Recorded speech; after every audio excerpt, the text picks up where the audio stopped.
1 Chronicles 15.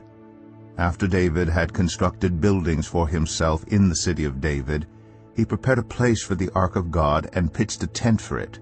Then David said, "No one but the Levites may carry the ark of God, because the Lord chose them to carry the ark of the Lord and to minister before him forever." David assembled all Israel in Jerusalem to bring up the ark of the Lord to the place he had prepared for it.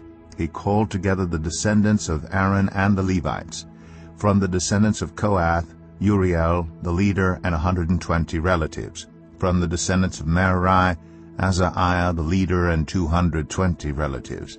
From the descendants of Gershon, Joel, the leader, and 130 relatives.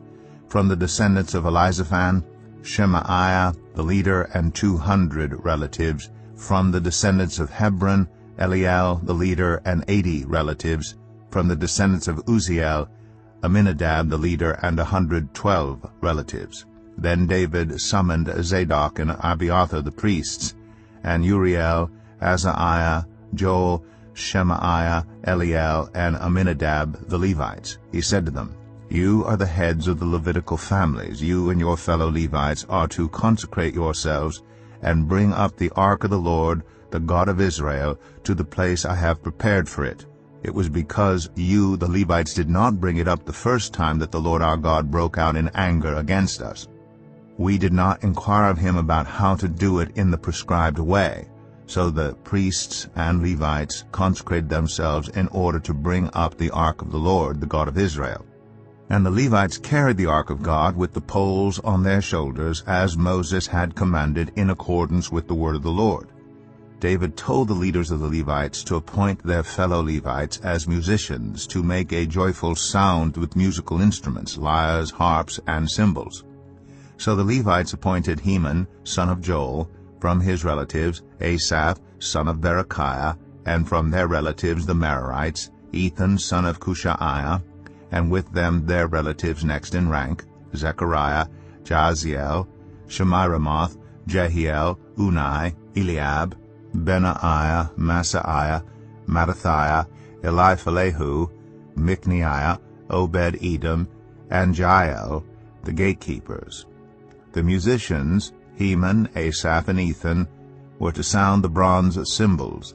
Zechariah, Jaziel, Shemiramoth, Jehiel, Unai, Eliab, Maaseiah, and Benaiah were to play the lyres according to Alamoth. And Mattathiah, Eliphalehu, Mikneiah, Obed-Edom, Jael, and Azariah were to play the harps, directing according to Sheminith. Kenaiah, the head Levite, was in charge of the singing. That was his responsibility because he was skillful at it. Berechiah and Elkanah were to be doorkeepers for the ark. Shebaniah, Joshaphat, Nethanel, Amasai, Zechariah, Benaiah, and Eleazar the priests were to blow trumpets before the ark of God. Obed-Edom and Jehiah were also to be doorkeepers for the ark. So David and the elders of Israel and the commanders of units of 1,000 went to bring up the ark of the covenant of the Lord from the house of Obed-Edom with rejoicing, because God had helped the Levites who were carrying the ark of the covenant of the Lord. 7 bulls and 7 rams were sacrificed. Now David was clothed in a robe of fine linen, as were all the Levites who were carrying the ark, and as were the musicians, and Kenaniah, who was in charge of the singing of the choirs. David also wore a linen ephod. So all Israel brought up the ark of the covenant of the Lord with shouts, with the sounding of rams' horns, and trumpets, and of cymbals, and the playing of lyres and harps. As the ark of the covenant of the Lord was entering the city of David, Michal, daughter of Saul, watched from a window. And when she saw King David dancing and celebrating, she despised him in her heart.